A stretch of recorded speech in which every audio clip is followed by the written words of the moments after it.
moo di convocation bu Mame Boye Diao si kanamu yoon ak wàllu yoonal man ni kon c'est une vague de convocation foofu si waanu ko dikk dans l'affaire dite morcellement de l'assiette foncière du tribunal de Guédiawaye. Donc la commission du contrôle des opérations nag amal na benn séance ni ki li nga xam ne que moo di le 16 mai 2023 afin de se pencher sur le dossier du morcellement du tribunal de Guédiawaye. tey di ak Direct News moo suñu daal ñëw si nu mu gën a yaatoo par rapport ak wàllu wu nu mel donc nag ñëw ne nag si nu mu gën a yaatoo enfin alors Mame Boye Diao ma ni ko lu mu def ma ni comme genre avale par rapport ak terrain yi nga xam ni itam joxe na ko concrètement naka na ko daal di jàngatee jëm si li nga xam ne que mu di suuf si nga xam ni itam ñu ko doon joxe foofu si ko sa dëkk ba Guédiawaye concrètement. mais man Guédiawaye. li xew Guédiawaye daf ma métti. Fallou ñun dañoo dëkk ci littoral Guédiawaye ñun ci la bande des filao de Guédiawaye bu ñuy wax nii moo tax ma ne la lu xew Guédiawaye daf ma métti. On cite Mame Boye Diao en tant que directeur des domaines, Mamadou Gueye en tant que directeur des domaines. Qui un scandale pareil. Tu me dis que pourquoi on a cité Mame Boye Diao. Manela, attention, Mame Boye Diao, il était le directeur des domaines. Mamadou Gueye, il y a une fatalité Serigne Saliou Gueye. Ba muy épingler fi Mamadou Gueye menacé ko de porter ko plainte. Mo ne ko gawal yow lay xaar. Yow Mamadou Gueye. boo ma menacé Serigne Saliou Gueye mooy wax de mu ne ko yow da nga may menacé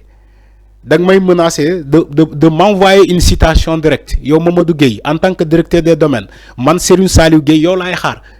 boo ma porter plainte diñ ma permettre ma entamer sama deuxième phase ci liggéey bi c'est Serigne Saliou Gueye qui l'a dit devant tout le monde. Donc le journal Yor-Yor sama journal préféré la man moom laay lire Sénégal fii. Alors journal Yor-Yor dafa joxe ay information bien avant lii di xew. J'invite aux Sénégalais d'aller fouiller sur les publications de Yor-Yor 2 mois de cela 3 mois de cela 4 mois de cela des semaines de cela si ginnaaw le journal de Serigne Saliou Gueye avait annoncé ce problème là balaa muy ñëw tey ay Mamadou Gueye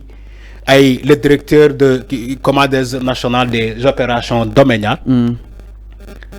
Le journal de Serigne Saliou Gueye mais est-ce que choqué wala le fait que Mame Boye Diao daal di jàll si aux aveux les découvertes choquantes des enquêteurs. Non, il n'a pas donc le fait que ñu laal bu baax assiette foncière foofu sur le tribunal bu Guédiawaye. Mais ils n'ont pas rebondissement yi nga xam ni itam am na ko est-ce que loolu xaw laa bett concrètement surtout jógee si ki nga xam ne que moo di Mame Boye parce que parmi eux y a Mame Boye Diao y a aussi ex-directeur des domaines aussi ñoom ñoo daal di confronté woon à Moustapha Mamadou Dia mu nekk président de la commission de contrôle des opérations domaines par rapport ak li nga xam ni itam am na si. Mais c'est ce que j'ai dit. nee naa la Yor-Yor joxe na information bi il y a des mois si ginnaaw. te aujourd'hui on en est arrivé presque. Donc c'est loolu moo am. alors mais moo tax ma ne la. Ismaïla Madior Fall nee na su waxee. non dinaa ñëw ci Madior Fall. bul yàkkamti dinaa ñëw ci Madior Fall. alors mais avant su def ay communication su Yor-Yor avancé su ma ñëwee ci Mame Boye Diao il faut nga xam ni que Mame Boye Diao mënul set nii kese la mën a def il faut coopérer à la justice parce que terrain bu ñu ko attribuer bu ñu joxee titre foncier à une personne mais dafa am fu mu jaar domaine jaar cadastre jaar kii ñun jënd naa ànd naa ak nit mu jënd terrain. nit envoyé na ma xaalis de l'étranger ma jënd ko terrain xam naa mbir mi lu muy demee. mais traçabilité balaa ngay am titre foncier wala balaa ñu lay jox këyit ci wàllum suuf. dafa am fu mu war a jaar ku nekk day signer ku nekk day joxe approbation. comme du noonu rek. mais du noonu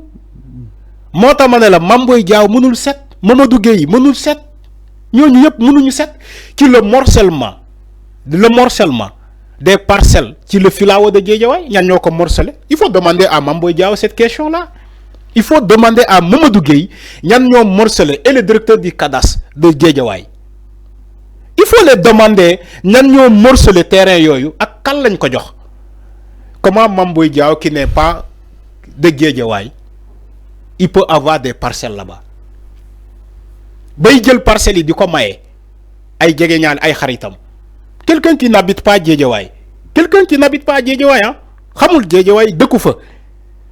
nga dem Guédiawaye nga am fa ay parcelles ci les filao de Guédiawaye. dama nekkoon directeur. dama ne même bu nekkee directeur loolu abus de pouvoir la. abus de pouvoir moom là on est d'accord. mais loolu abus de pouvoir la. parce que tu es le directeur des domaines dëkkoo Guédiawaye xamoo Guédiawaye dëkkoo fa nga dem am fa ay morcellement am ay parcelles bay yow sax nga mujjee di maye ay parcelles. foofu ci Guédiawaye au moment où la population de Guédiawaye souffrait. Comment des de cimetière parce que amul cimetière waa Guédiawaye bu ñu bëggee suul dañuy ñëw ci dañuy ñëw fii Yoff les cimetières de Yoff wala ñu dem Pikine pourquoi Guédiawaye mënul am cimetière ñoo ñu def ci filao bi morcellement ba pare jaay ko séddoo ko les natifs de Guédiawaye population bu fa nekk mënul am cimetière mënul am espace vert xale bu ñu bëggee féewlu dañuy dem soobu ci mer bi ci géej gi di fa dee parce que la mer la Guédiawaye boo xoolee plage bi la plage n'est pas stable donc xale yi dañuy engagé wu ci géej gi parce que dañoo bëgg a féexlu parce que Guédiawaye foofu amul espace vert au moment où sàcc yooyu sàcc c'est des voleurs sàcc yooyu ñu dem foofu ci morceler ay terrain di ko jaay di ko séddoo seen biir te le comble xamal lan mooy le comble tubaab lu muy wooyee le comble xamal luy le comble terre bi daal déedéet fi mu teeree daal nga jël carte d'identité jàmbur boo xamante ne yëgul dara dafa dem wuti mu liggéey nga jël carte d'identité am di ci dem sàcc suuf loolu mooy le comble carte d'identité jàmbur qui n'a rien à voir avec ça dafa déposer pour wutu liggéey ngeen jël carte d'identité am yooyu mais sàcc yi ñii dañoo garaaw ñii ils méritent tous la prison ba pare xam nga man fan laay non si Fallou un voleur s'appelle un voleur mënoo ko wutal beneen tour un voleur il s'appelle toujours un voleur mënoo ko wutal tour parce que borom costume cravate la léegi nga rus ko nga ne non buñ ko wooyee sàcc dafay diisu torop ci moom ñu ne non randalkat la non randalkat moo gën a woyof que sàcc déedéet man d'accord ma ci loolu sàcc la ñu sàcc suuf ji sàcc ay sàcc lañu ñu sàcc xaalis Sénégal ay sàcc lañu c'est des délinquants fonciers c'est des délinquants financiers c'est des délinquants c'est des criminels association de malfaiteurs conglomérat de bandits lu la ne woo leen parce que association la lobby la man lu laa gëm man li may xaar ci justice lu ñu déclenché ni nañuy dem jusqu'au fond nañuy récupérer ces parcelles là delloo ko waa Guédiawaye man lu laa gëm képp ku fa am terrain te nga am ko ci anam yu illégal ci le morcellement des terrains à Guédiawaye nañ ko nangu récupérer ko ñoom yépp ci ñoom Mame Boye Diao ñoom ñëpp ñu delloo ko waa Guédiawaye nañ ko delloo waa Guédiawaye nangul suuf su yëpp delloo ko waa Guédiawaye man loolu laa gëm mais dañuy xool këyit yi Arfan su dama ne su fekkee ñu def seen ay milliards nag Arfan quand même léegi ñoom noonu lañuy perdre noonu Fallou foofu kenn amu fa terrain bu valable boo bëggee dégg-dégg mën na def démarche administrative ba mu valable ba am ay bay am ay boo am tout ça mais ci ay yaa ma neex boo toppee yëf yi kenn amu fa terrain bu légal même si am nañu ay këyit xam naa bu baax li ma lay wax te je sais que nguur gi moo ma gën a xam li may wax Bassirou Diomaye Faye qui est le président de la République ak Ousmane Sonko son premier ministre ñoo gën a xam lu xew Guédiawaye Ismaïla Madior Fall chaque jour Ahmed Aïdara wax ko Ahmed Aïdara maa ngi koy alerter moom xam na bu baax lu xew Guédiawaye moom Ahmed Aïdara Ismaïla Madior Fall ak menace am yi doon joxe kër yi su waxee dëkk bi wàcc Arfan naka na ko daal di jàngatee Ismaïla Madior Fall gàcce moo ko jàpp fam gàcce moo ko jàpp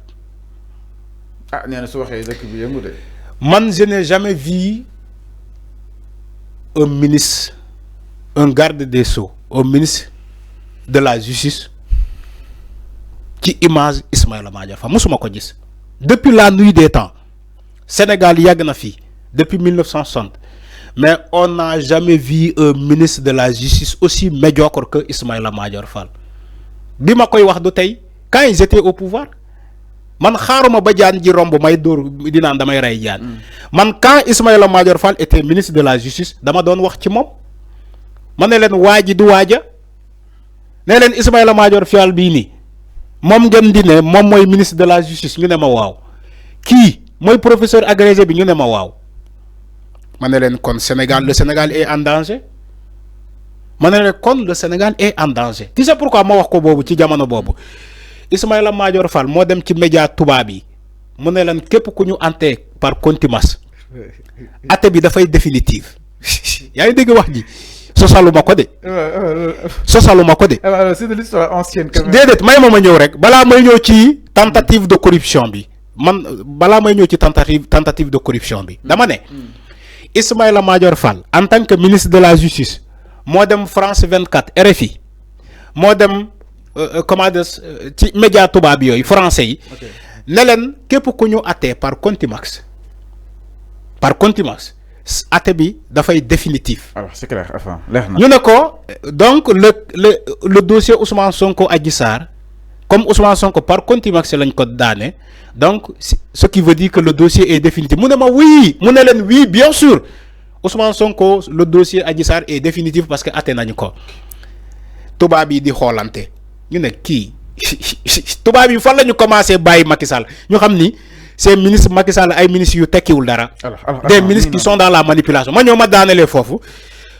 ñu ërtal ko tubaab yi laaj ko ay question mu daw si ñëw Sénégal mu daw automatiquement ci benn émission Sen TV Fatou Abdou Ndiaye pour rectifier ce qu'il avait dit ci tubaab yi mu ne leen moom mosul wax ni que la décision est définitive donc képp ku ñu daanee par contumace mën bu ñu jàppee contumace bi décision bi dafay daanu dafay nil. C'est le même Ismaïla Madior Fall bi toog ne leen ci les crimes de sang. Alors les crimes de sang dafa bokk ci loi d'amnistie bi ñu laaj ko mu ne leen la disparition de Fulbert Sambou et de Didier Badji dañ ko dugal ci loi d'amnistie bi le gars il fait tellement de lapsus dama koy jàppale parce que moom lapsus la koy wooyee il fait tellement de lapsus moo tax ma ne la le Sénégal était en danger. Alors quand Ismaïla Madior Fall était ministre de la justice. Alors ma ñëw ci corruption bi ñu avancer un peu corruption bi ñëwoon nañ si enfin ñu avancer un peu donc waxtaan wi par rapport ak li nga xam ne que moo di. da ngaa bëgg a protéger sa gars yi ñëw si leneen sans plus tarder. bëgg ma wax ci corruption bi de la régie alors.